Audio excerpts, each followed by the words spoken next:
Kenapa sih Kompas berkali-kali beritanya ini menyakiti perasaan? Kalau perasaan ini susah diukur ya Pak ya. Dan kita juga riset Pak.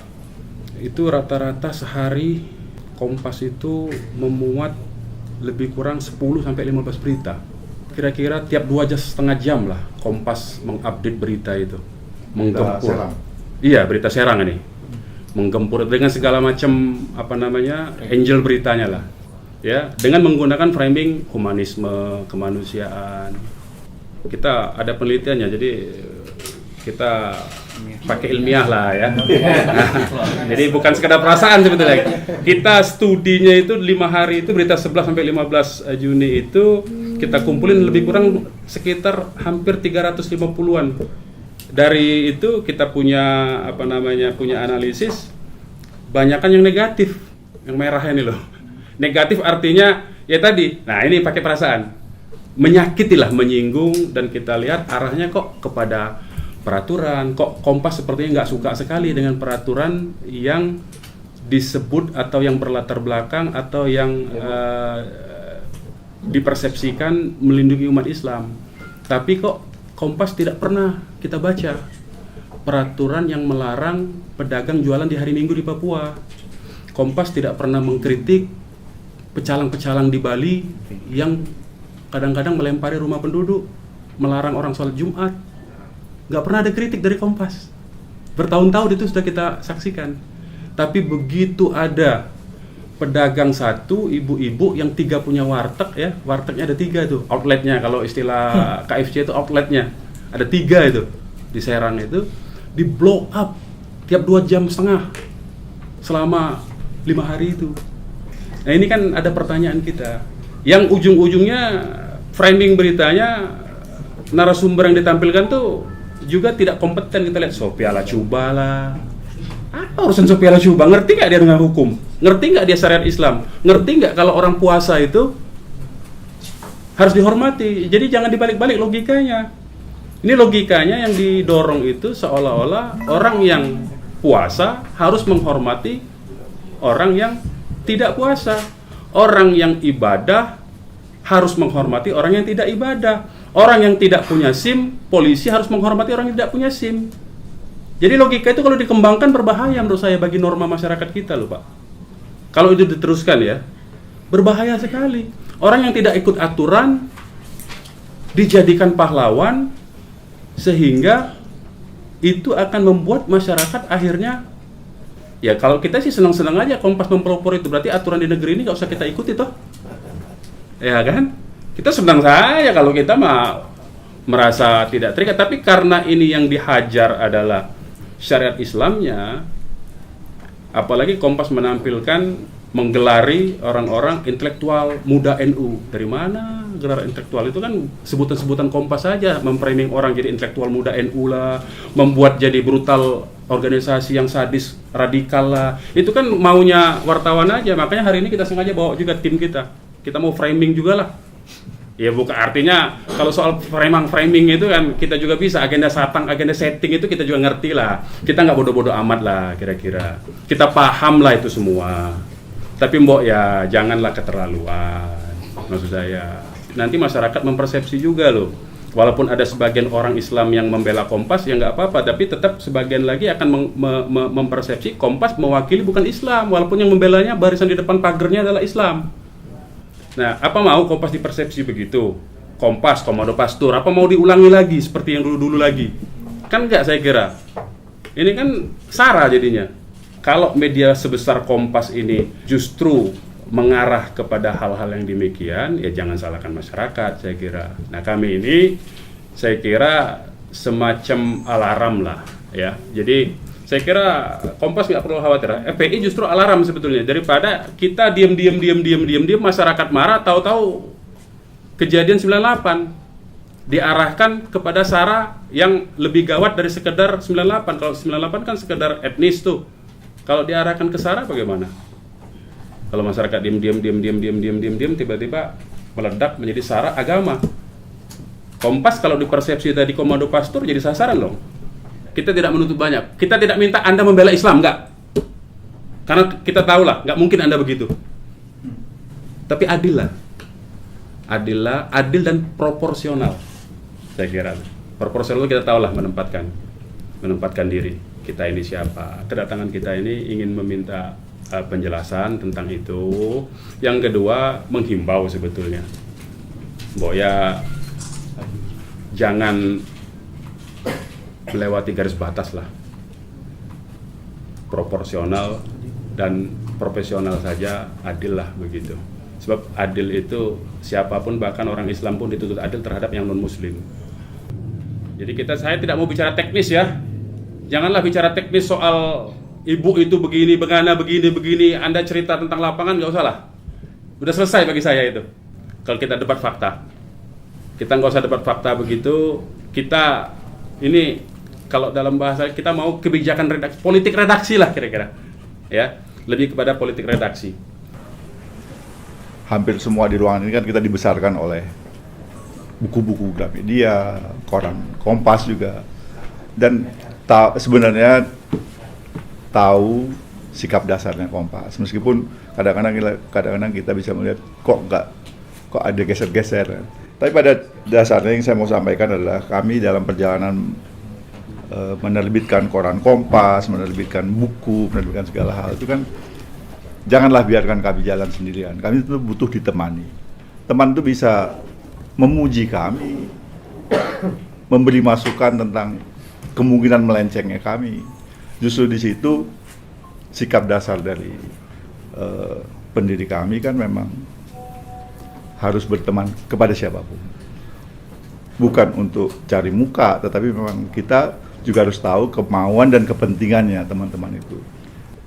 Jadi pertemuan ini persis yang Pak Munarman bilang bahwa ini komunikasi, silaturahmi dan saling fine tuning lagi lah, di mana kami melenceng, di mana kami tidak melenceng.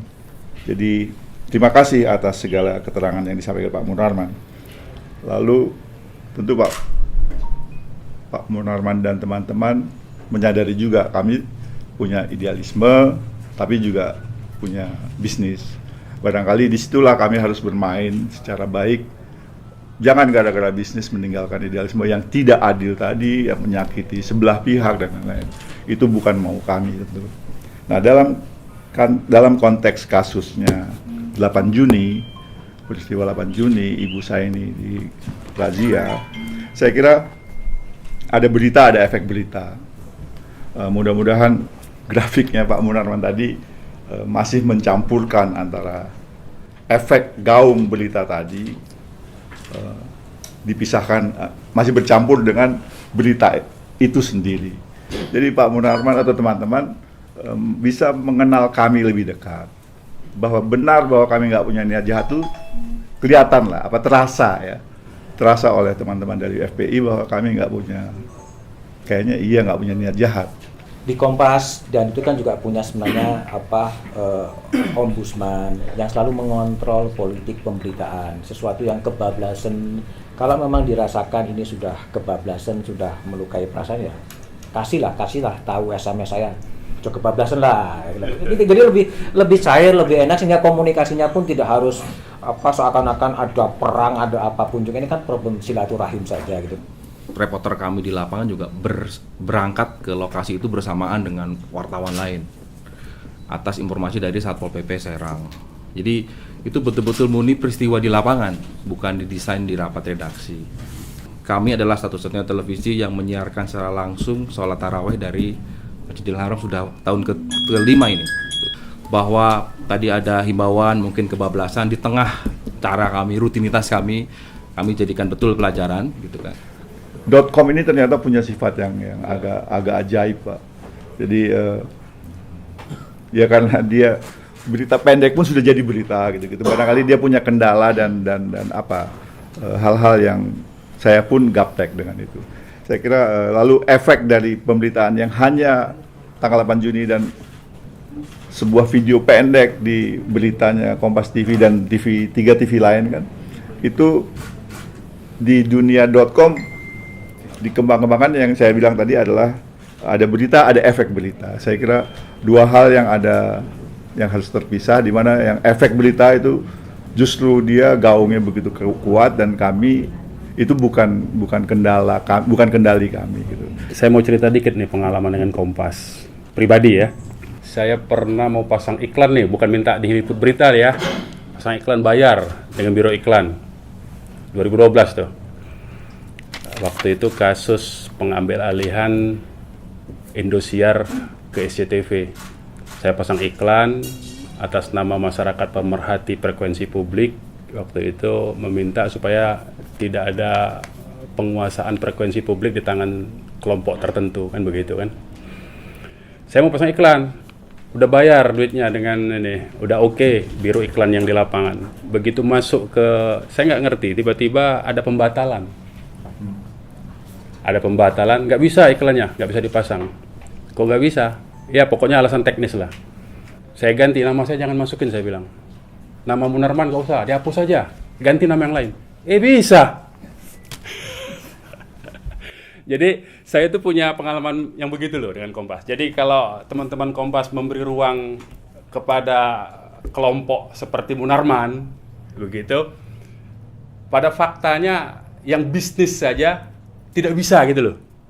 Ya, itu pengalaman ya. Jadi agak susah bagi saya itu, trust saya itu agak susah dibangun lagi gitu loh. Dengan pengalaman itu bayar loh, bukan saya minta diliput, ini bayar itu, bisnis itu. Tanpa melibatkan unsur apa, itu soal ini iklan 1/4 halaman. Pengalaman ini berulang begitu.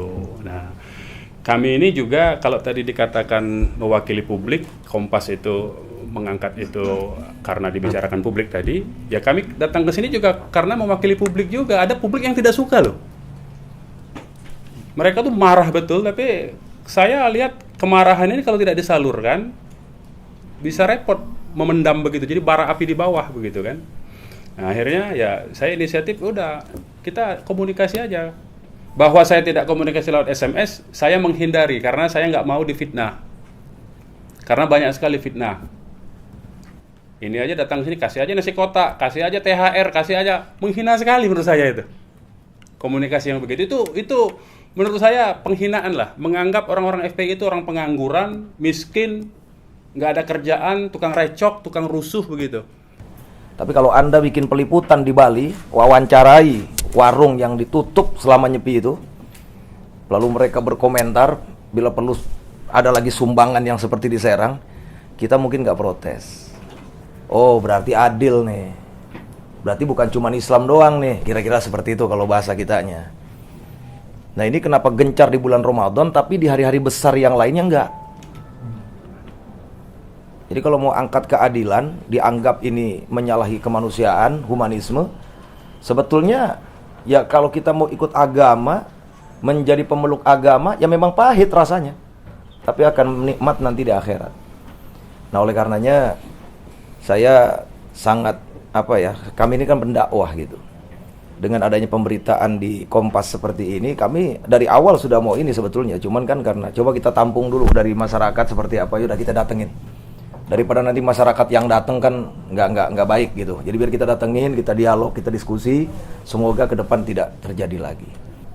Jadi dengan pemberitaan seperti itu akhirnya muncul tuh spanduk di mana-mana, hormati orang yang tidak berpuasa. Ditambah lagi pemerintah lagi gencar-gencarnya nyabut perda. Nah, semuanya perdanya perda syariah. Jadi begitu diberitakan di Serang, jadi akhirnya kan ada indikasi tuh, oh ini mau ke sana nih arahnya, seperti itulah. Nah, maka dari itu sebetulnya nggak perlu nunggu kita protes, nggak perlu nunggu kita SMS, ini kebablasan. Ana yakin yang ada di Kompas ini kan berpendidikan, orang yang sudah mengenyam bangku sekolah yang begitu lama, jadi tahu etika, tahu batas-batasan, bukan menggurui saya bicara begini. Jadi kira-kira nih kalau Ana mau bisnis, kira-kira bisnis yang seperti ini nih, pemberitaannya bahaya nggak nih ke depan? Itu insya Allah anak TK aja udah bisa ukur. Jadi jangan sampai nanti dengan alasan, ini kan kebablasan, kenapa nggak di SMS secara personal? Nanti kalau begitu lagi, terulang lagi begitu. Jadi ini saya bicara karena saya pendakwah, dan saya ke bidang penegakan khilafah dan syariat Islam, di Front Pembela Islam. Jadi tersinggung dengan adanya pemberitaan yang di Serang itu, akhirnya memojokkan syariat. Jadi seolah-olah penegakan syariat Islam itu melukai kemanusiaan dan lain sebagainya. Padahal kita nggak minta lama kok nutup warung itu ya. Dan warung yang ditutup itu, kalau kita mau diskusi warung nih, itu pun lokasinya kan nggak semua. Terminal boleh buka warung, asal agak tertib dikit, karena mereka adalah tempat singgah musafir. Rumah sakit, kantinnya boleh buka kok, karena di sana melayani orang-orang sakit. Nah kalau mereka yang sehat, nggak berpuasa misalkan, kok cengeng amat gitu, nggak bisa masak sendiri apa bagaimana? Harus warteg yang menyediakan untuk makan mereka. Ini yang jadi masalah. Nah kami pun membatasi kan, jam 4 boleh buka mereka. Perlu diketahui puasa Ramadan ini bagian dari rukun Islam. Artinya apa? Kewajiban paling utama dalam umat Islam yang bisa menandakan dia itu sempurna Islam apa tidak. Nah, di zaman sahabat Nabi Sayyidina Abu Bakar radhiyallahu an, itu pernah kejadian perang Riddah.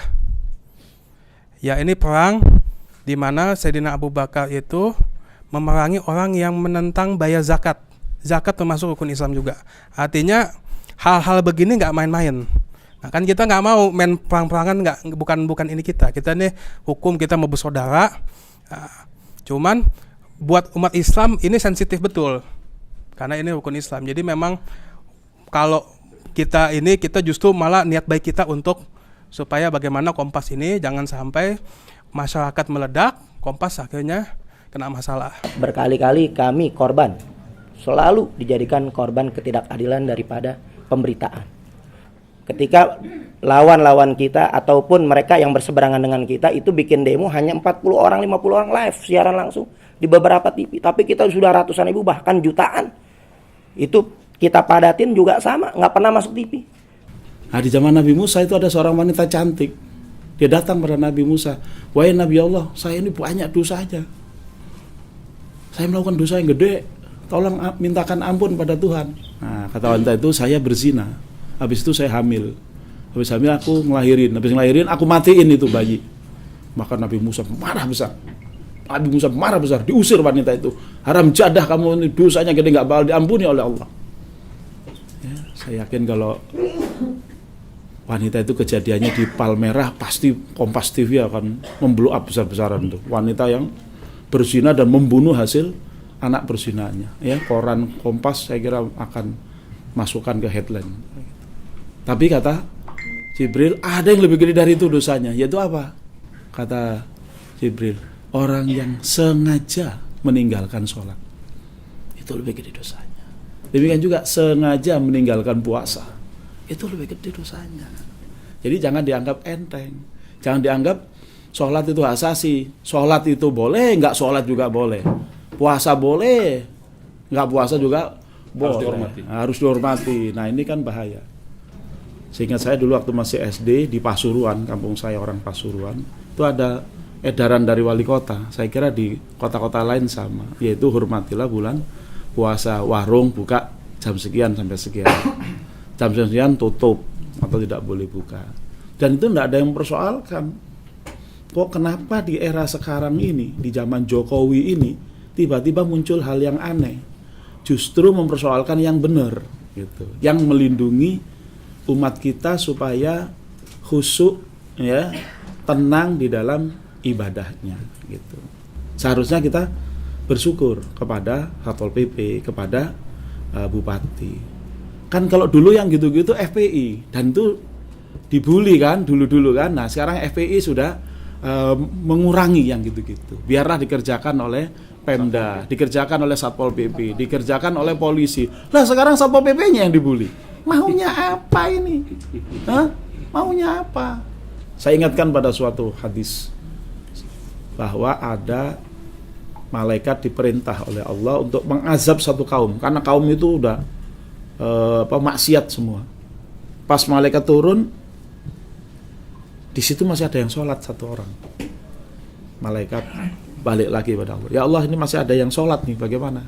Kata Allah, azab mulai dari dia yang sholat itu. Azab mulai dari yang sholat itu.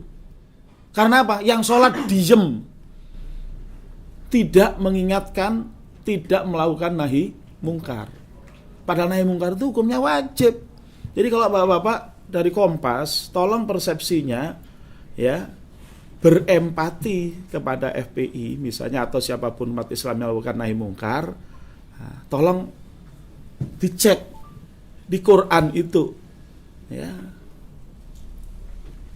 Ini nahi mungkar itu memang maunya FPI atau FPI sekedar menjalankan perintah Allah, gitu aja.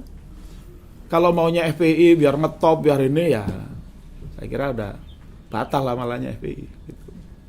Tapi sekedar menjalankan perintah Allah SWT. Kalau ini kemudian dibully, kemudian nggak ada yang berani lagi untuk melakukan tindakan nahi mungkar, semua penguasa juga diem, maka yang akan ada hanyalah musibah. Karena hadisnya jelas begitu. Apabila melihat seorang zalim berbuat zalim, lalu dia tidak menangkap orang yang zalim itu, hampir-hampir Allah akan mengumumkan azabnya. Jangan sampai telat kesadaran kita untuk menghilangkan kemungkaran. Kemungkaran bagaikan api, Pak. Api itu kalau kecil, seperti zaman dulu, ya belum ada PLN, kita nyalain lampu kan, lampu apa itu? Sentir apa semprong apa, ya. Cara mematikan gampang, mati. Coba kalau apinya sudah meliputi seluruh Palmerah, habis Pak Kompas ini. Nggak ada, Blangwir nggak mampu. Begitu Pak, mestinya Kompas ya ikut ya bersama FPI untuk sama-sama amar ma'ruf nahi mungkar. Saya kira kewajiban puasa kan juga kewajiban orang Nasrani, dan Quran bilangnya kan begitu. Ada puasa pasca Ya, tolong jangan sampai Kompas dalam posisi ikut menyuburkan kemungkaran. Nanti Kompas pun akan ikut terbakar habis karena kita sudah nggak mampu mengatasi. Ya, mudah-mudahan ini peringatan dari kita ya sebelum Kompas terbakar habis. Terima kasih. Assalamualaikum warahmatullahi wabarakatuh. Media itu jangan dikira netral. Media selalu memiliki misi, selalu memiliki agenda. Ya, karena itu sekali lagi saya himbau jangan ditelan mentah-mentah informasi dari media, utamanya media sekuler. Ya, utamanya media sekuler karena mereka tidak bekerja untuk untuk membangun kebenaran, tetapi mereka memiliki misi sendiri, saya kira. Dan kebetulan Indonesia mayoritas Islam, saya kira pasti akan terus-menerus menjadi problem. Hubungan ini pasti terus-terus akan berkontraksi, istilahnya itu kontraksi ya. Kontraksi sosial akan terus-menerus terjadi karena apa? Karena media-media yang mainstream bukan di dalam kendali umat Islam. Itu problemnya. Kalau komentar Abang terkait orang-orang yang mendukung pencabutan perda di Serang seperti ini? Ya saya kira kalau dia Islam sudah pasti sudah pasti paling tidak dia masuk ke dalam golongan munafik lah ya. Saya nggak berani masuk lebih jauh, tapi munafik lah ya. Dia percuma dia sholat, dia puasa, tetapi ada aturan yang berdasarkan syariat Islam dia tolak. Itu munafik namanya. Ternyata pikiran dia menolak syariat Islam. Jadi syariat Islam itu kan lengkap. Kalau sholatnya dia terima, puasanya dia terima, tetapi aturan yang syariat lain dia tolak, berarti dia sama dengan orang yang diam-diam makan di warung Tegal. Di warung Tegal dia pilih mana menu yang dia suka kan. Nah, nggak boleh berislam memilih menu yang mana dia suka, itu nggak bisa. Jadi kalau sudah menyatakan diri Islam, harusnya konsisten menjalankan seluruh syariat itu sesuai kemampuannya secara kafah, nggak boleh dipilih-pilih. Saya kira pemerintah masih pelintat-pelintut ya, belum ada kejelasan. Pada satu sisi kita lihat pemberitaan di media, Menteri Dalam Negeri masih men-scan, menyisir. Ternyata banyak yang tentang kemudian ternyata kan Menteri Dalam Negeri menyatakan tidak. Jadi pelintat-pelintut, yang mana ini? Nah, menurut saya kalau secara prosedural Menteri itu tidak bisa diperlakukan begitu. Karena apa? Karena itu sudah sesuai dengan aspirasi masyarakat dan tidak ada yang ditentang. Karena kalau dianggap bertentangan dengan undang-undang yang di atas, undang-undang yang di atas itu kan Undang-Undang Dasar 45. Undang-Undang Dasar 45 kan ada ketuhanan yang Maha Esa. Itu kan implementasi dari aturan Tuhan. Jadi kalau menteri mencabut itu, saya kira menterinya ngawur lah ya. Perlu diperiksa apakah menterinya beraliran komunis, anti agama atau seperti apa ya.